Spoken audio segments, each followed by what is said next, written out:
Pois é, a gente entra agora num conteúdo também muito requisitado no Enem, que é o chamado efeito Doppler. O efeito Doppler. E eu coloquei nessa fuga policial aí, porque essa fuga policial tem tudo a ver com o que a gente vai comentar agora. Na verdade, tudo que a gente tinha visto até agora relacionado ao som seria com um observador e também com um emissor do som em repouso. Agora a gente vai ter uma fonte sonora em movimento ou também um observador em movimento. Então, muda alguma coisa. Porque quando você está parado e você escuta um carro de som que vai lá do outro lado da rua, você escuta o som diferente quando ele passa em frente à sua casa. Tudo bem, é o mesmo, aparentemente é o mesmo som, né? Mas quando você nota algumas diferenças na emissão desse som, na percepção desse som. E isso, na verdade, é o efeito chamado efeito Doppler, né? Ou seja, quando a fonte sonora ela está se aproximando do observador, as ondas sonoras emitidas pelas fontes ficam comprimidas devido ao movimento. Isso aqui, né? Você tem esse observador e o observador 2. O carro, digamos que esse aqui seja um carro de som, quando ele está se aproximando mais de quem? Ele está se aproximando mais do observador 2. Então você nota aqui que você comprime, né? Essas ondas elas comprimem o ar mais para o observador 2. E é diferente do observador 1. Ó. A frequência aqui, o que acontece? A frequência aqui diminui e a frequência aqui aumenta.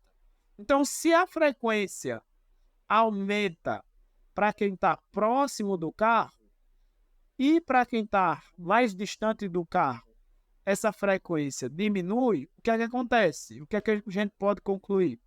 A gente pode concluir que quando passa um carro de som, lá o carro de som vem lá na entrada da sua rua, você nota que esse som ele está um pouco mais grave. E aí, quando ele se aproxima de você, cada vez mais que esse carro se aproxima de você, esse som vai ficando mais agudo. Então, por outro lado, quando a fonte sonora se afasta do observador, as ondas sonoras se esticam, resultando em uma frequência percebida mais baixa e um som aparentemente mais grave. Então, quando você ouve a sirene de longe, essa sirene, teoricamente, ela é um pouco mais grave. Quando ela se aproxima de você, essa sirene fica mais... Cada vez que ela vai se aproximando de você, a frequência vai aumentando. E nota que quanto maior a aproximação do rapaz aqui, que a ambulância se aproximar, a frequência vai aumentar e esse som vai ficar mais agudo.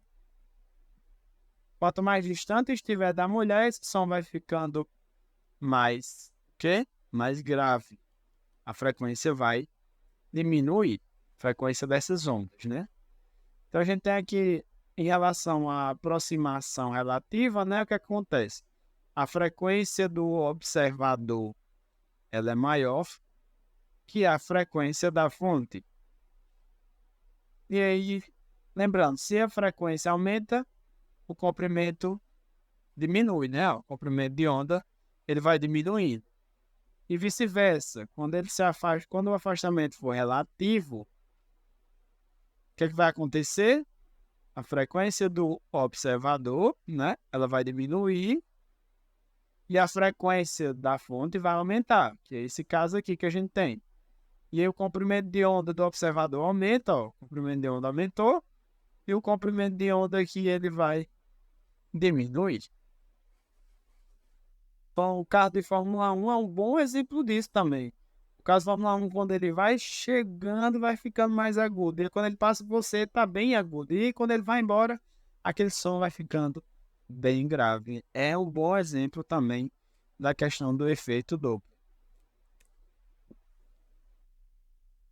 E aí a relação, né, de como a gente pode encontrar as frequências está relacionada dessa forma, né? Geralmente, as questões que a gente encontra ele tem essa característica aqui. Você tem F', né, que é a frequência observada, que é igual à frequência emitida vezes a velocidade aqui é a velocidade do som, né?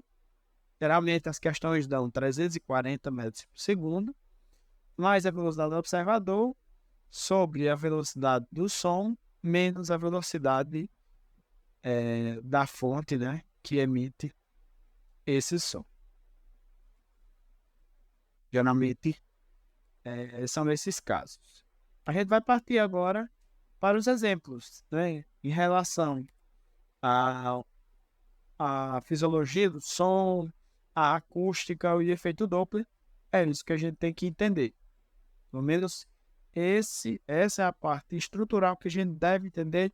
Se a gente entender essa parte teórica, a gente consegue responder as questões de boa.